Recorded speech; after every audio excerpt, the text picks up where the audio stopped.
3 दिन बाद एग्जाम आप लोगों का होने वाला है। ये घबराहट, ये एंजाइटी नेगेटिव साइन नहीं है, पॉजिटिव साइन है। जो तैयारी करी है वो मार्क्स में कन्वर्ट हो और जिससे आपका मनचाहा कॉलेज, मनचाहा आईआईटी और मनचाहा पीएसयू आपको मिले। नए किसी भी टॉपिक को टच मत करो। पीवाईक्यू को वापस देख सकते हो आप लोग। अपने आप को हेल्दी रखना भी आपके प्रिपरेशन का ही पार्ट है। 3 दिन बहुत इंपॉर्टेंट रोल प्ले करते हैं। आपको सिर्फ 3 घंटे मिलेंगे उस पूरी तैयारी को मार्क्स में कन्वर्ट करने के लिए। तो आप मेंटली बहुत स्ट्रांग रहें कि आपकी तरकश में 10 तीर हैं, लेकिन अगर वो 10 तीर पैने हैं, शार्प हैं, तो आप अपने टारगेट को हिट कर लोगे। घबराना नहीं है, टेंशन नहीं लेना है। जितना आप लोगों ने पढ़ा है उतना बिल्कुल सही पढ़ा है। अपने कंफर्ट जोन से थोड़ा सा निकलना है और गेट के एग्जाम को पूरी ताकत, पूरी शिद्दत से, ईमानदारी से देना। फोड़ोगे पेपर। और ये हमेशा एक चीज याद रखना, वो बोलते हैं ना, मैं नहीं तो कौन बे। हेलो दोस्तों, तो यार कैसे हैं आप लोग? होप आप अच्छे से प्रिपरेशन कर रखे होंगे। काफी कुछ जो कंटेंट है आपका कवर हो गया होगा। अभी 3 दिन बाद एग्जाम आप लोगों का होने वाला है। थोड़ी सी एंजाइटी भी हो रही होगी, थोड़ी सी घबराहट हो रही होगी। पर मैं एक चीज बता देता हूँ कि ये घबराहट, ये एंजाइटी नेगेटिव साइन नहीं है, पॉजिटिव साइन है। क्योंकि ये उसी के साथ होता है जिसने प्रिपरेशन करी है। जिसने प्रिपरेशन नहीं करी उसको क्या एंजाइटी और क्या ही टेंशन। राइट सर, क्या कहना चाहेंगे? सर बिल्कुल सही बात है। जो बच्चे फर्स्ट रैंक भी लेकर आते हैं, एग्जाम देने से पहले ऐसी एंजाइटी होना ये बहुत नेचुरल है। और जैसे सर ने कहा कि अगर आपने अच्छी तैयारी करी तो कहीं ना कहीं आपको लगता है कि आप परफॉर्म करो। जो तैयारी करी है वो मार्क्स में कन्वर्ट हो और जिससे आपका मनचाहा कॉलेज, मनचाहा आईआईटी और मनचाहा पीएसयू आपको मिले। बिल्कुल, पर कुछ चीजों का आपको लास्ट 3 दिन में आपका ध्यान रखना है। एक तो नए किसी भी टॉपिक को टच मत करो। क्योंकि देखो, जब आप दोस्तों से डिस्कशन कर रहे होंगे ना, हर एक दोस्त को कुछ ना कुछ ऐसा जरूर आता होगा जो आपको नहीं आता होगा। और डिस्कशन में अगर कोई ऐसी बात आ जाती है तो एकदम कॉन्फिडेंस थोड़ा सा डाउन होने लग जाता है।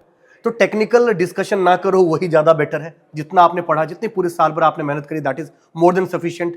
राइट, ये 3 दिन में कुछ एक्स्ट्रा नहीं करने वाले, तो नई चीजों को नहीं पढ़ना है। जितना आपने पढ़ा है उसी को अच्छे से रिवाइज करिएगा। पीवाईक्यू को वापस देख सकते हो आप लोग। पूरे ईयर वाइज पीवाईक्यू का 1-2 पेपर दे दीजिए, सो दैट आपने ऑलरेडी पहले भी किया होगा, आपका भी करोगे तो नंबर आएंगे 95, 96, जिससे आपका कॉन्फिडेंस थोड़ा सा बिल्डअप होगा। एक और चीज लास्ट मोमेंट पे सर, मैं हमेशा बच्चों को बोलता हूं कि सिर्फ पढ़ना ही आपके प्रिपरेशन का पार्ट नहीं है। अपने आप को हेल्दी रखना भी आपके प्रिपरेशन का ही पार्ट है। ये लास्ट 3 दिन बहुत इंपॉर्टेंट रोल प्ले करते हैं। राइट, स्पेशली जब आपका एग्जाम बहुत ही पास में आने वाला हो। एक दिन भी बीमार हो जाना या फिर कुछ और इश्यू हो जाना आप लोगों को कहीं ना कहीं आपको कंपटीशन से आउट कर सकता है। तो अपने आप को हेल्दी भी रखना आपको बहुत ज़्यादा जरूरी है। और हेल्दी रखने के लिए सबसे इंपॉर्टेंट चीज़ है, जो फूड आप बाहर के चीज़ें खाते हो वो सब चीज़ों को अवॉइड करना है। हेल्दी फूड लीजिए, अपनी डाइट मेंटेन रखिएगा। एक बायोलॉजिकल क्लॉक को गेट के एग्जाम के हिसाब से अभी से सेट करके रखना जरूरी है। सर क्या कहना चाहेंगे? सर बिल्कुल सही बात है। और साथ ही साथ मैं इसमें ऐड करूंगा कि मेंटल हेल्थ भी उतनी ही इंपॉर्टेंट है। क्योंकि आपने पूरे साल जो तैयारी करी है, आपको सिर्फ 3 घंटे मिलेंगे उस पूरी तैयारी को मार्क्स में कन्वर्ट करने के लिए। तो आप मेंटली बहुत स्ट्रांग रहें, अपने ऊपर विश्वास रखें। और कहीं पर भी आपको लगता है कि शायद आपसे कुछ छूट गया है, तो आप बस ये सोचिए कि आपकी तरकश में 10 तीर हैं, लेकिन अगर वो 10 तीर पैने हैं, शार्प हैं, तो आप अपने टारगेट को हिट कर लोगे। जरूरी नहीं कि आपके तरकश में 100 तीर हों जो कि शार्प नहीं है। बिल्कुल सही बात है।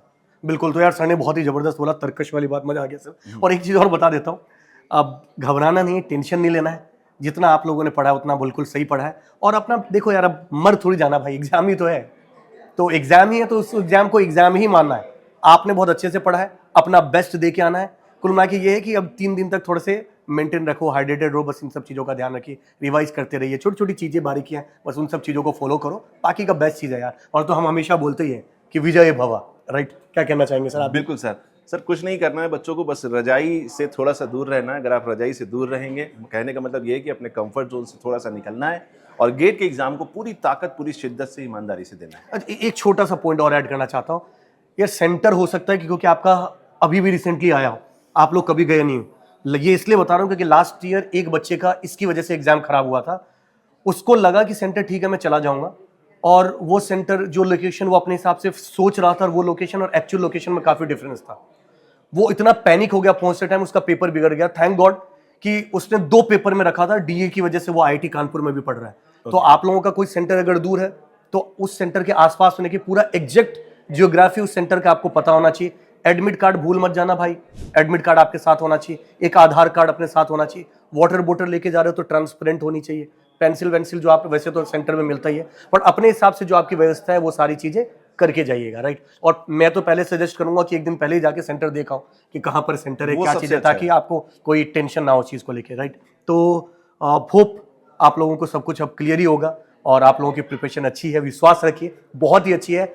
और आप फोड़ोगे पेपर, और ये हमेशा एक चीज याद रखना, वो बोलते हैं ना, मैं नहीं तो कौन बे। तो ये चीज हमेशा जरूर ध्यान रखिएगा, right. All the very best. जय हिंद दोस्तों। जय हिंद।